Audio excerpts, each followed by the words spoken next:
Two conservative-led states took on social media Monday in arguments before the highest court in the land. At issue, how the First Amendment applies to social media sites. As Jared Hill tells us, the court's decision could impact how millions of Americans interact on those platforms. It's the First Amendment question for the internet age. Can the government force social media companies to carry content they've deemed objectionable? The platforms do not have a First Amendment right to apply their censorship policies in an inconsistent manner and to censor and deplatform certain users.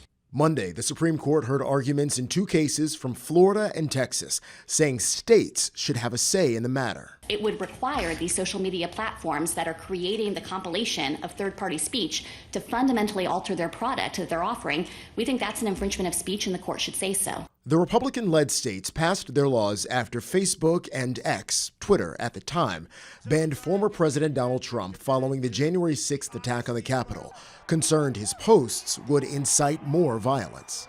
Social media sites argue they're more like newspapers and should be able to make editorial judgments.